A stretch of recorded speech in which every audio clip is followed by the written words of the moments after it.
Hello, everyone, and welcome to English with Mr. C. I'm Mr. C, and I'm very happy you're here today. This podcast is for English learners, especially beginners and lower intermediate learners. We speak slowly, we use simple English, and we focus on real conversations to help you practice speaking and listening. Today, we have a great topic: shopping in English. We'll learn how to ask prices and buy things. And as always, I'm not alone. Hi, everyone. My name is Abby, and I'm very happy to be here with Mr. C and all of you today. Abby, it's great to have you here again. In our last episode, we talked about daily routines and about how to talk about your job. That was a lot of fun. Yes, it was. Those were important topics. And today we have another super useful topic: shopping. I'm excited because I love shopping. Me too, Abby. I love shopping as well, but I try not to spend too much money. Same here, but sometimes I can't help it. I especially love shopping for shoes. I have so many pairs of shoes at home. Really? How many pairs do you have?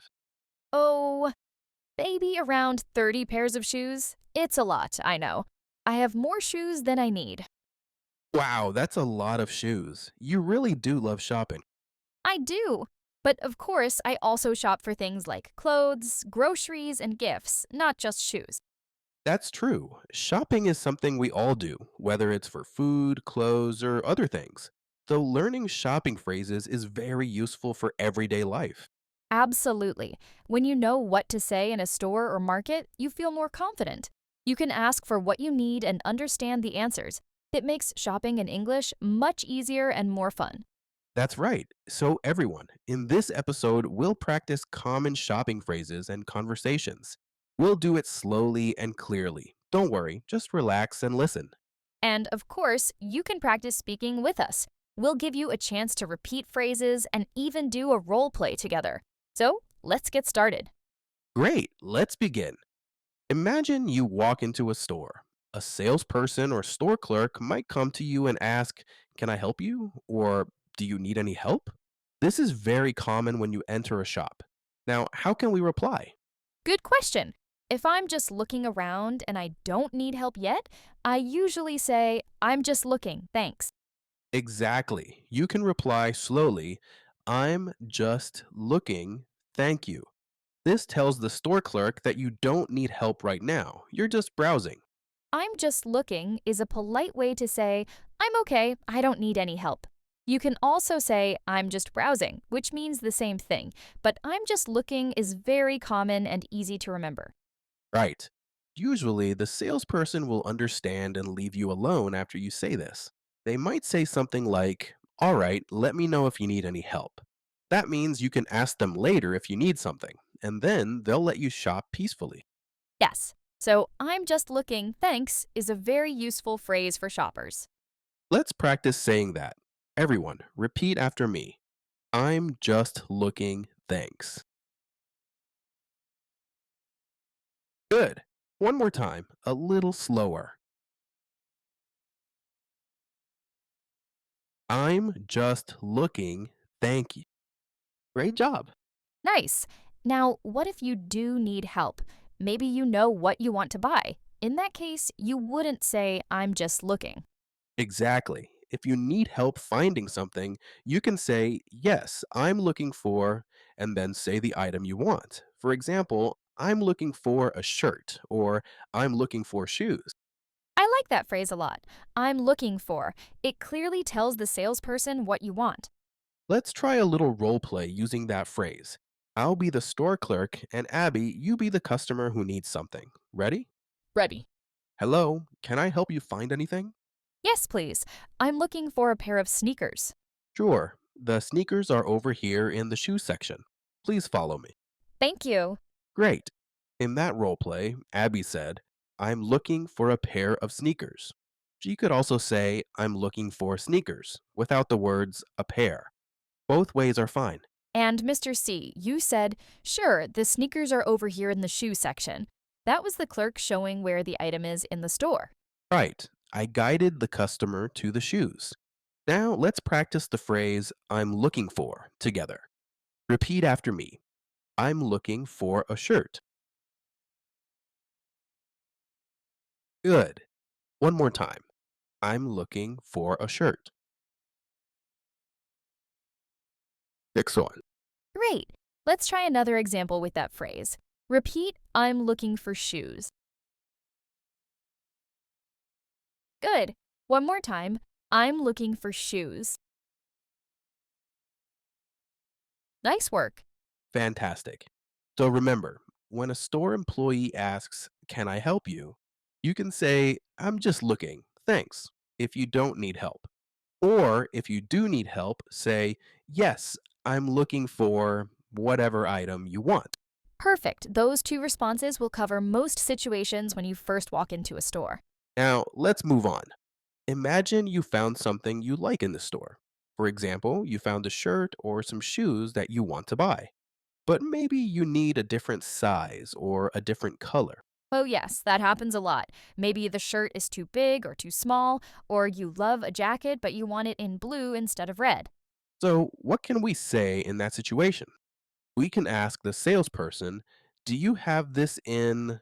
and add the size or color we want. For example, "Do you have this in a smaller size?" or "Do you have this in blue?" I use that all the time. Like, do you have this in size medium? Or do you have this in black? Exactly. "Do you have this in size?" or "Do you have this in color?" is a perfect phrase. Let's do a quick role play for size and color, Abby. I'll be the customer this time and you be the clerk, okay? Sure, I'll be the clerk now. Excuse me, do you have this shirt in a larger size? It's a bit small for me. Let me check. Yes, we do. We have it in large and extra large. Great, I'll take a large. Also, I like the style. Do you have this shirt in blue? I'm sorry, we don't have it in blue. We only have it in red and black. Okay, no problem. Thank you for checking. Nice. We practiced asking, do you have this in a larger size? And do you have it in blue? Right. In the role play, I asked for a larger size because the shirt was too small. Then I asked for a different color. Abby, as the clerk, said the store only had red and black, not blue. This can happen. Sometimes the store will not have the color or size you want. They might say something like, sorry, we don't have that, or sorry, only red and black are available. Exactly. Now let's practice those questions together. First, repeat after me. Do you have this in a smaller size? Good. One more time. Do you have this in a smaller size? Great. Now the color question.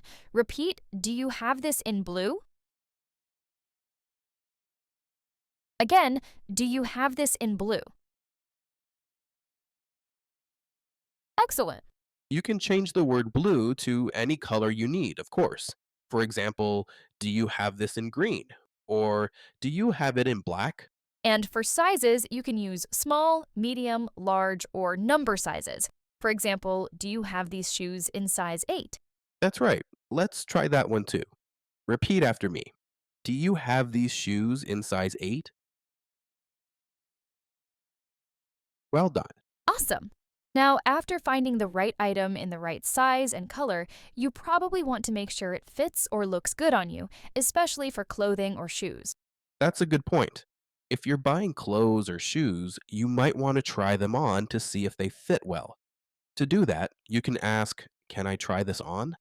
Yes, most clothing stores have fitting rooms or changing rooms where you can try on clothes. So you can ask a clerk, excuse me, can I try this on? Let's roleplay that quickly. I'll be the customer and you're the store clerk again. "Excuse me, I like this dress. Can I try it on?" The fitting rooms are over there in the corner. "Thank you. I'll be back in a minute." It fits perfectly. Wonderful, I'm glad it fits. So, in that example, I asked, "Can I try it on?" and the clerk showed me where the fitting room is. After trying the dress, I said, "It fits perfectly." That means the size was good, not too big or too small. If it didn't fit, you could say something like, it's too small or it's too big. Then the clerk might say, would you like to try a different size? Exactly. You could respond, "Yes, maybe one size larger," or "Yes, a smaller size, please." But in our example, it fit well, so I was happy. Right. Let's practice the phrase for trying on clothes. Repeat after me. Can I try this on? Great. One more time. Can I try this on? Good. And if it fits, you can say, it fits or it fits well. Let's practice that too. It fits well. Nice. If it doesn't fit, you can say, it's too small. Try that. It's too small. And the opposite. It's too big. Excellent. Awesome. Now, let's say you found the item you want, it fits well, and you like it. The next step is usually to ask about the price if you haven't already seen the price tag. Yes, knowing the price is very important. The most common question to ask is, how much is this? Or if you're talking about more than one thing, like a pair of shoes or any plural item, you say, how much are these? Exactly. How much is this for one item, and how much are these for more than one item? You could also ask, how much does this cost? It means the same as how much is this, and it's also common. And of course, you can be specific. How much is this shirt? Or how much are these apples? Right. One thing to note, in many stores, items have price tags. If you see the price tag, you might not need to ask. But if you don't see a price, definitely ask, how much is this? Yes, I do that all the time if I can't find the price on the item. Let's do a quick example of asking for a price in a conversation. I'll be the customer and you're the salesperson again. Got it. Let's go. Excuse me, how much is this jacket? This jacket is $40. $40. Okay, thank you. Fee? Easy. The clerk says the price, it's $40, or this jacket is $40. If you're in the United States, they'll say dollars. In other countries, they'll use their currency, like euros, pounds, or yen. But the question, how much is this, works everywhere in English.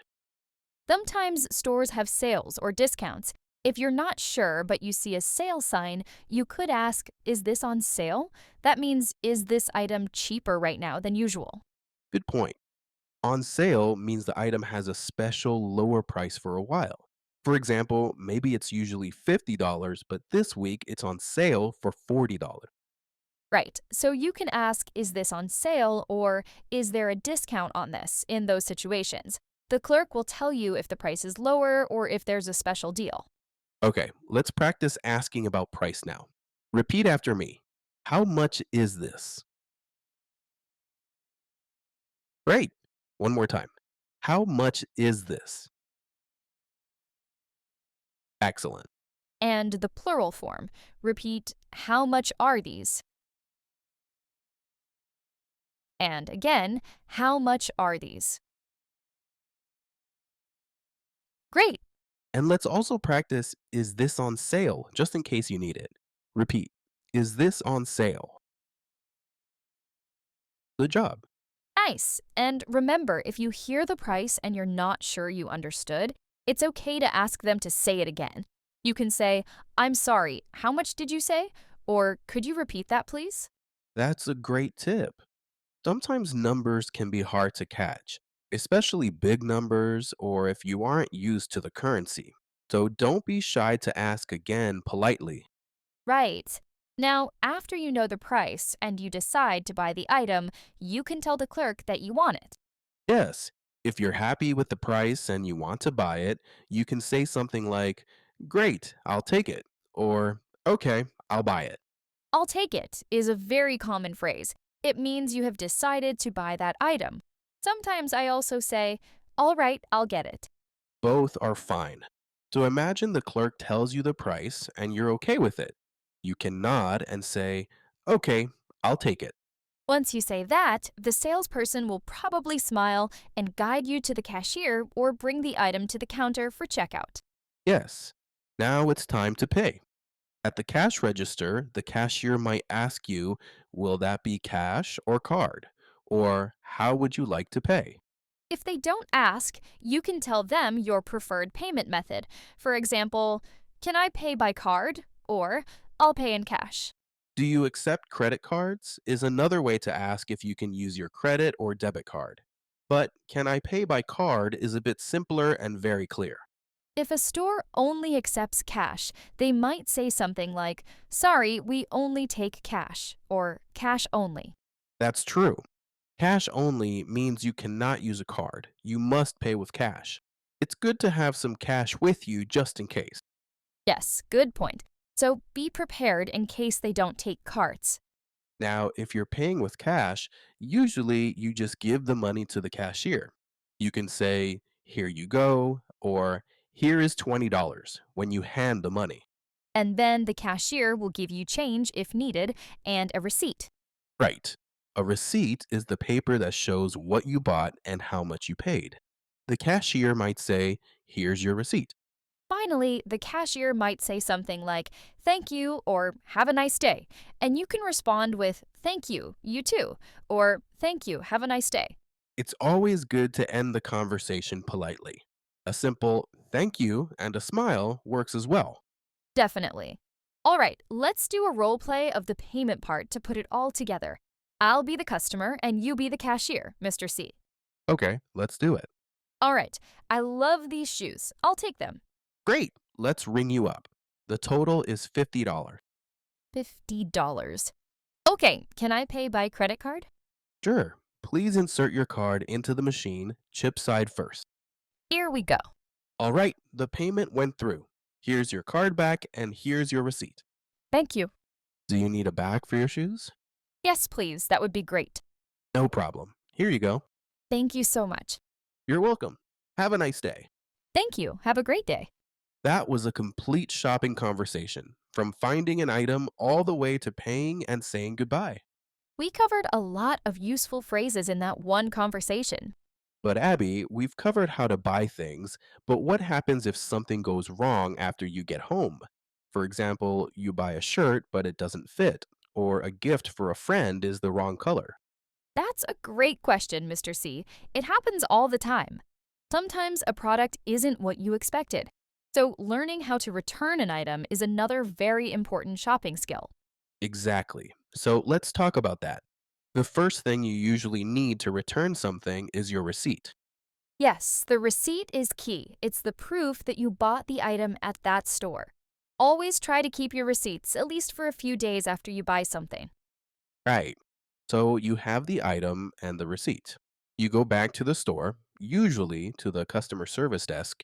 When you get there, you can start by saying, "Hello, I'd like to return this."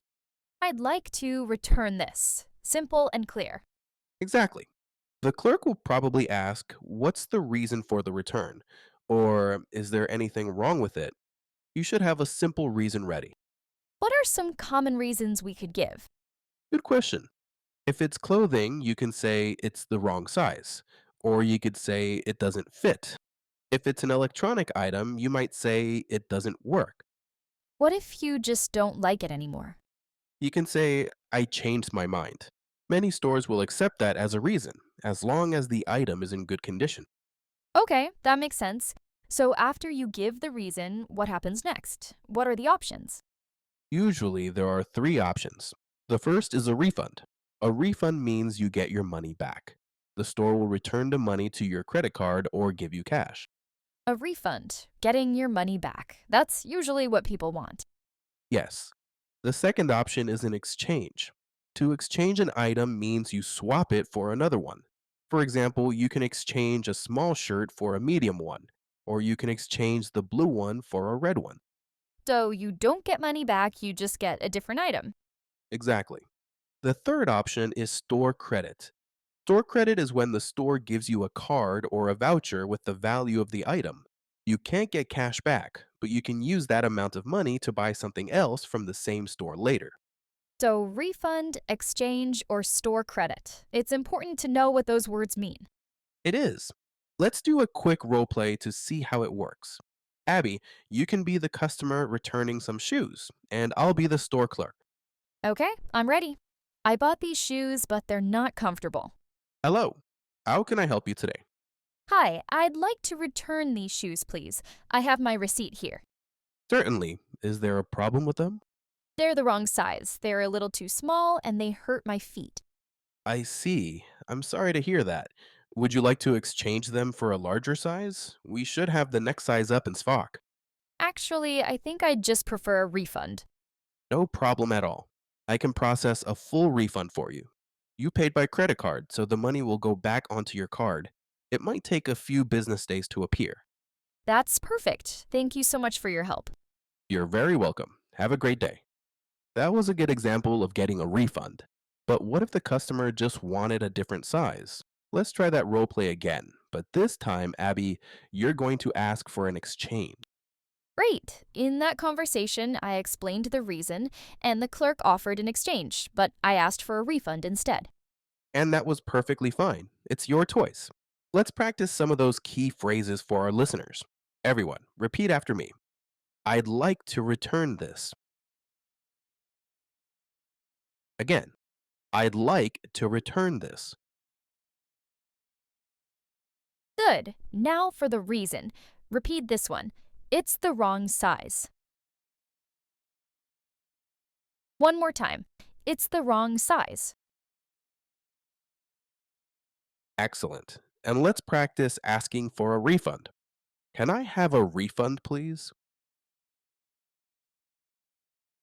Again, can I have a refund, please?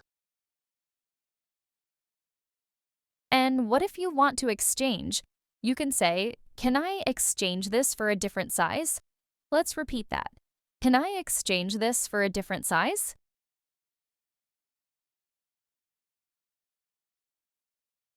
Great work. Knowing these phrases will make returning an item much less stressful. Definitely. Okay, so we know how to buy things and how to return them, but sometimes the hardest part is choosing what to buy in the first place, especially when there are many options. Exactly. You might see two different cameras or two pairs of jeans, and you need to decide which one is better for you. Let's talk about comparing items. A very youthful skill. Often, you might want the salesperson's opinion. You can ask, which one do you recommend? Or which one is better quality? Better quality means it is made better and will probably last longer. That's a great question to ask. You also need to talk about price. You can use comparative words like cheaper or more expensive. For example, you can point to one and say, this one is cheaper. Right. Or you can say, this one is more expensive, but it has more features. Features are the special things an item can do, like a phone having a better camera. That's a perfect sentence for comparing. More expensive, but more features. It shows you were thinking about the value. What if both options are too expensive? Can you ask for a cheaper one? Absolutely. You can ask the clerk, do you have anything cheaper? Or do you have a less expensive model? Both questions work well. Let's do a very short role play. Let's say I'm looking at two jackets. You be the clerk, Mr. C. Okay. Excuse me, I'm trying to decide between these two jackets. Which one do you think is better quality?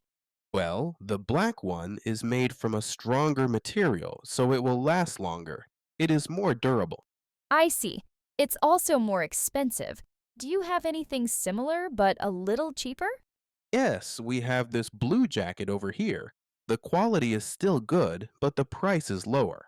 Oh, that's perfect, thank you. Excellent. Let's practice those comparison phrases. Listeners, repeat after Abby. Okay, first one is which one is better quality? Again, which one is better quality? Now, asking for a cheaper option. Repeat.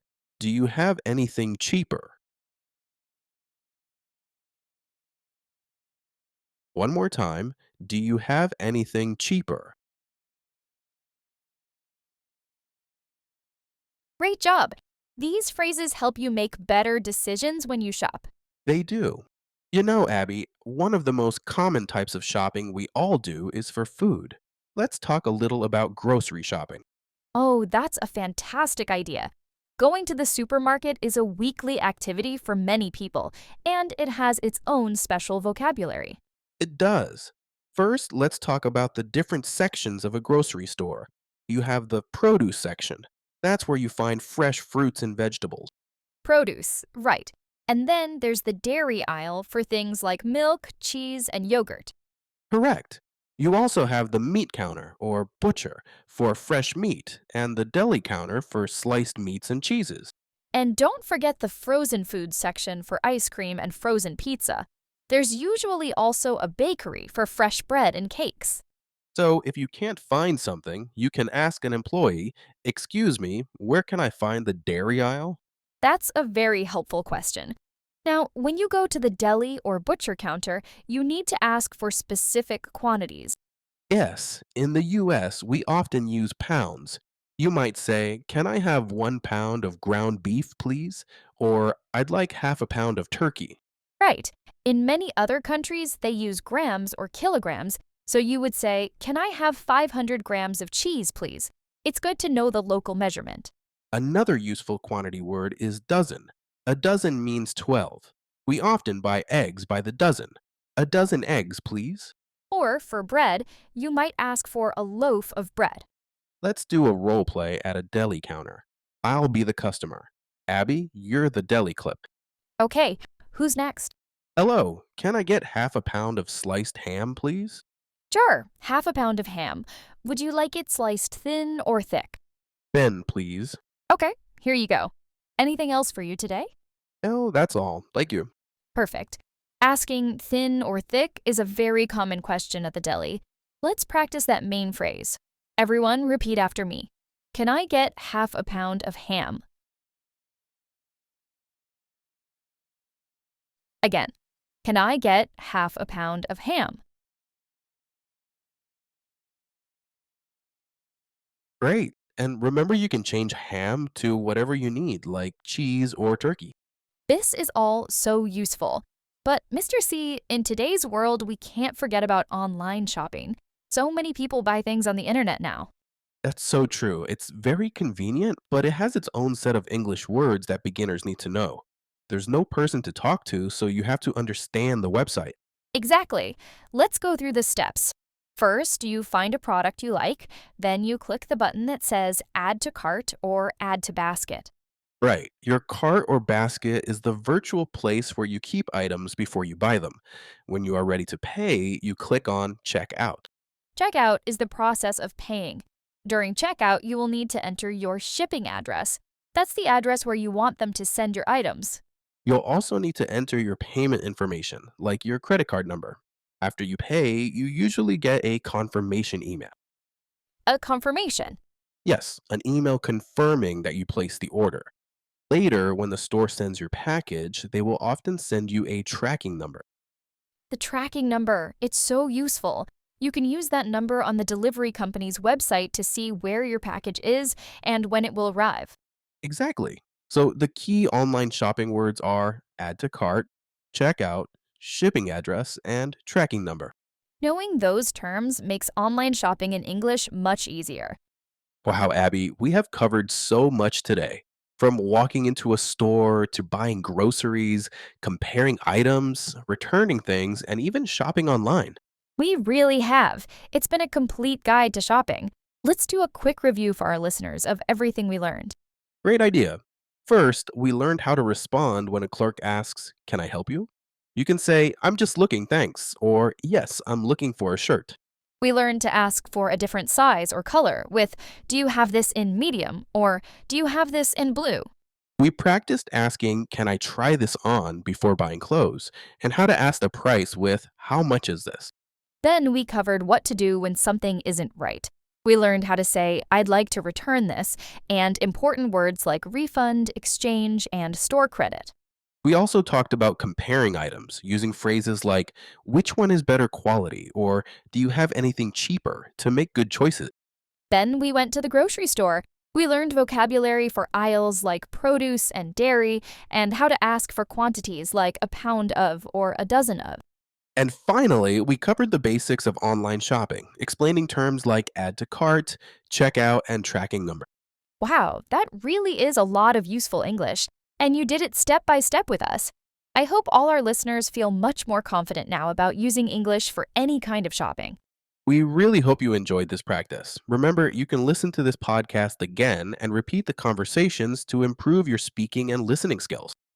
Don't be afraid to use these phrases in real life. The more you use them, the easier they will become. That's right. And don't worry about mistakes. The important thing is to try to communicate. People are usually very helpful. Yes, great job, everyone. Keep practicing and you'll get better and better. Well, that's all for today's very busy episode. Thank you so much for listening and practicing with us. Thank you, everyone. It was really fun to learn and practice together. Until next time, take care and have a wonderful day. Goodbye, everyone. Bye. See you next time.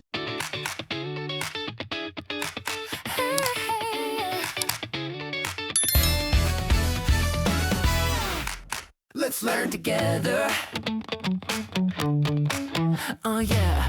Wake up, turn it on, let your worries go. New words, new sounds, take it nice and slow. Everyday talk, real life flow. You don't need perfection, just let it show. Take a breath, you're doing fine. One more word at a time. No pressure, no fear, just be free. You can speak it naturally. English with Mr. C. Talk it easy, talk it free. English with Mr. C. Real conversations, you and me. English with Mr. C. Step by step, naturally. If you want to speak with confidence, come learn English with Mr. C.